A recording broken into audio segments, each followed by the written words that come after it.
Welcome to the Daily Jerry Anderson podcast, which continues to monitor the ever-rising hysteria surrounding Rory McIlroy's win at the US Open.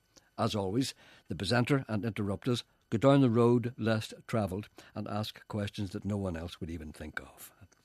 You see what I did there? I started the programme at the start. We've never done that before. No, it's most unusual. It's very... I don't like usually it. started halfway through it. It's good to start at the start and then the people know who they are. I think he'll be going to the same clinic as you soon. What's that? What is that barbed remark supposed to mean? It makes no sense to me, but I know there's some horrible meaning behind it. No. Come on, what are you saying? Is it a Wayne Rooney thing? No, not a Wayne Rooney. Here. Believe it or not. That's the thing. You're talking about hair again? Yes, we're talking about hair, yes. Oh, come on. See how I sensed Yes. there's hair involved there? Well, what's the connotation? Your man. What man? Your man. Man with the bar? What? Who? No, stop it. Your man will be... He'll be... What are you trying to say? You're trying to insult me in some way. I'm not. Yes, I'm you are. trying to point out to you that Rory McIlroy's going bald. No, he's not. He is. He's not. I'm telling He's you. not, he is. actually, I'm telling no. you he is. No, he's not. He is. No, I'll tell you who's going bald. I'm telling you, Rory is. No, he's not. I don't think he is. Yes. His you father's see, got a good thatch. Eh? His father's got a good He has thatch. not. His father has a good Has thatch. not. His father has a good thatch of white hair. Hasn't a good thatch. What do you call it then? He's not. His father's not balding. But I think it's going on too long. It's getting ridiculous now. I know it's great that the wee fella won everything, but it's getting ridiculous. I know. Stephen Watson needs to stop. It has to stop. I didn't watch it last night. Stephen Watson has to stop asking Rory McIlroy questions that he can't possibly answer. Things like, What does it feel like to be the most wonderful person in the whole world? You know, you can't answer that. Go and ask me that. Well, what's it like to be the most one? What's the question again? What's it like to be... Well, no, I'm not saying he asked this, but these are the type of question he's asking him. What's it like to be the most wonderful person in the whole world who ever lived? Rory, what's it like to be the most wonderful person in the whole world who ever lived? I don't know. Well, Rory, you've won one major. Do you think you can win another?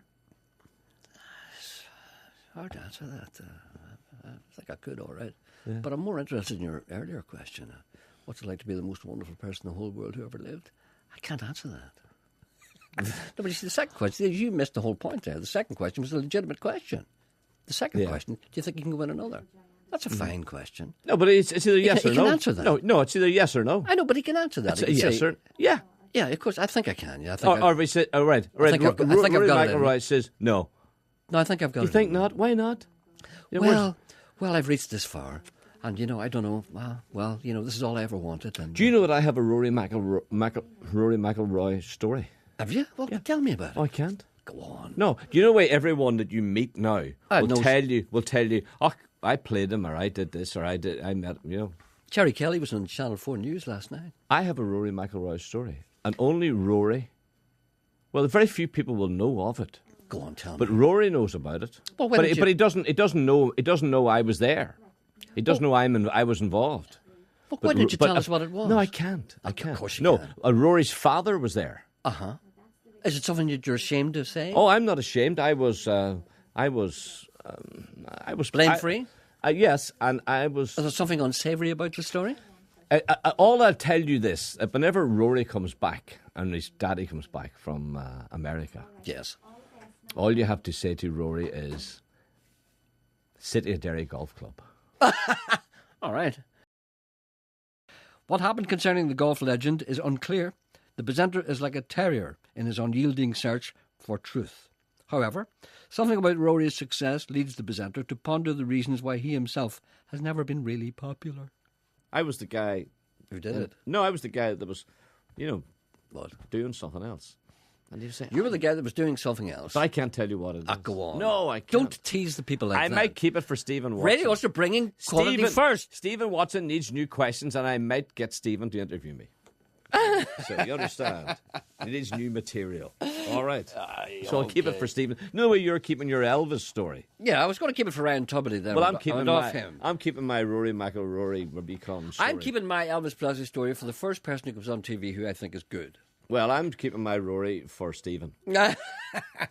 Did you know, kid, says a man who writes to me, that Mr. Coyle was suffering from a terrible head cold when he sat in for you? Were you? Yeah. I didn't know that. Yeah.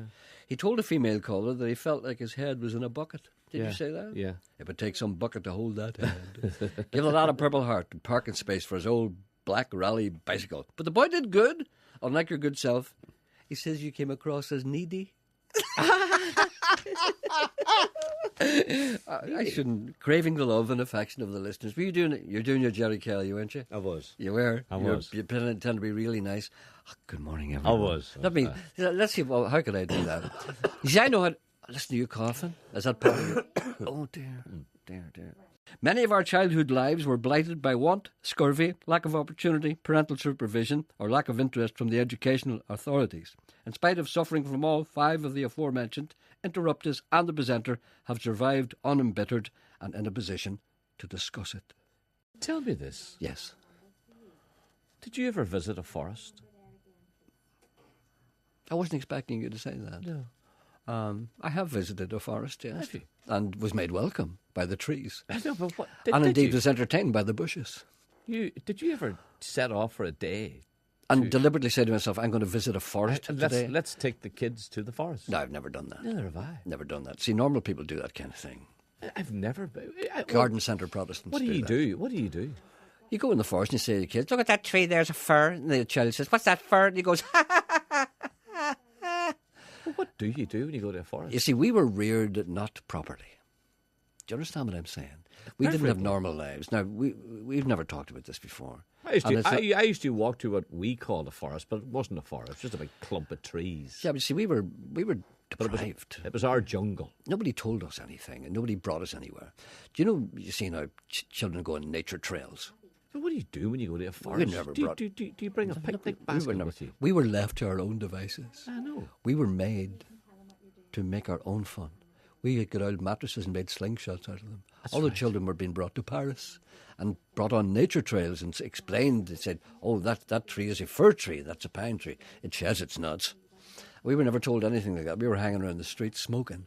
See, we were deprived, Sean. You don't realise that we were ruined. It's a miracle we got this far. But I can't see. The reason why you can't understand why anyone would go to visit a forest, because nobody ever said to you when you were a child, Sean, little Sean, come and look at the forest and let us look and examine the flora. But do you walk round the forest? You walk around the forest with a person all day long. Yeah, you look up at stuff. Or do you? Or I'm asking, do you take a picnic basket? You would take a picnic basket, right? You're not going to live off the fruit of the land. And just sit there down and you'd say, "Oh, look at those mushrooms. I wonder are they poisonous? No, are they the ones that make you high? That kind of thing. You know, that's what you do. And there's a deciduous tree. There's an evergreen. Look, there's a fern of interest." Welcome to the daily Jerry Anderson podcast, which begins today with the presenter being challenged to reveal one of his most zealously guarded secrets, that is, details of the time he met Elvis. The presenter is reluctant to cast this particular shining pearl before swine, even though he is under pressure to tell a story that hasn't been heard before. The time's not right. I have a great Elvis story. See, I met Elvis. Many listeners do not know about this. Do you know what I was talking about? Let me finish. Oh, sorry. Tell the people.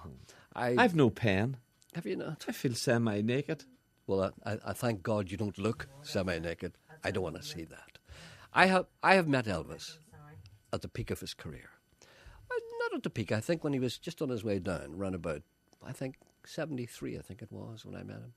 And I had a wonderful time with him. And I've never revealed the details of this. I didn't meet him in Graceland. I know you think I did, but I didn't. I met him elsewhere. And I have this image. Let's put it this way: of you meeting Elvis in an hotel. Well, an hotel room. It wasn't a hotel. You know, you're invited up into the. No, that's right. That's right. It wasn't a hotel room. You see, you're starting to prize it out of me. No, I can't tell the story, but let me just say this: we connected. Because after all, from one Ulster Scot to another. Who brought you to him? I'm not going to tell you anymore because that's part of the story. If I start telling that, do you know the way once I start telling the story, I can't stop because I keep making it up as I go along. Mm-hmm. I don't want to even start. I want to keep this until I've got the right listener. You're the wrong listener because you're too horrible. No, I would ask you too many questions. No, you're too evil to be told this. I need to tell this story to someone who wants to hear it, not someone who wants to pick holes in it. That's all you care about. Trying to prove me wrong. Was Chris Christopherson involved? No. Well, it was the last time you told us. I never told it before. No, you told us. You told us how you met him. No, that was a red herring. I told you that. What was the story you told us? I'm not going to tell you. I didn't tell you any story. You did. I told you a little. Yeah, but I'm not going to do that again. You told us. I'm not going to do that again. That you were drinking with Chris Christopherson, and I don't know whether you've been playing or whatever, but Chris Christopherson then said to you, he says, "Come on, come with me. There's someone I want you to meet." That's not true. This is what you told us. No, you've got it wrong. And you said, right, let's go. You said, I'm not going to tell you who it is. This is Chris Christopherson. I'm not going to tell you who it is. Does that sound believable to you? That a man would say, you're going to meet somebody, I'm not going to tell you who it is. And he brings you into a hotel room and there Elvis is sitting there. Is that what I told you? No. Well, of course I didn't, because it's lies. It's balderdash. Chris I Christopherson never said balderdash before. Chris Christopherson took you to a house. I didn't say That's what you said. I may have been. And you walked in. He says, and there was the head and all Oliver these guys. Plunkett? The guys were all there. Oliver Plunkett was there. And I probably lied to you. But that's the story you told us. And you said, I'm not saying any more, and that's all I'm saying. And then you stopped the story. I know what happened then. I know what happened then. You probably pressured me into telling you a little bit of the story, and I thought I'd just throw you a bone. None of that is true. Rory McIlroy's winning the US Open has caused the presenter to have some concerns for the lad. He may not be ready for the big bad world. If I may quote Tiger Woods, be careful of what you wish for. Or maybe it was Jeffrey Beattie who said that. Are you not talking to Rory McIlroy? No. He may not be listening. Yeah, but I said to you, if he is listening, why don't you talk to him now as if he were listening? So you're now talking to Rory McIlroy. He's listening. You're right. His dad wakes him. He says, "Son." There's a on the radio talking about you. There's a young on there talking about you. Will you hear this? And this is what he has to say, Rory. If you're listening to me, hear this.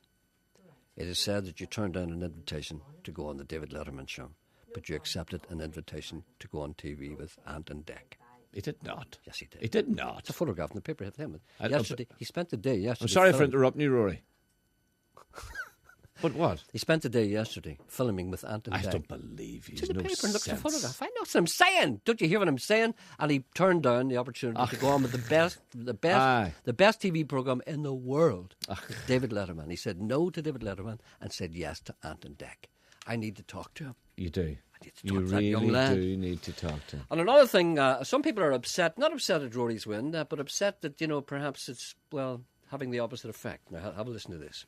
Dear Puppet Chin, wonderful though it was, Rory's performance in the US Open will not have an impact on the tourism industry. In fact, it will scare off any foreigners who come here to play. Let me explain. Golf clubs over here are populated by people like Sean Coyle.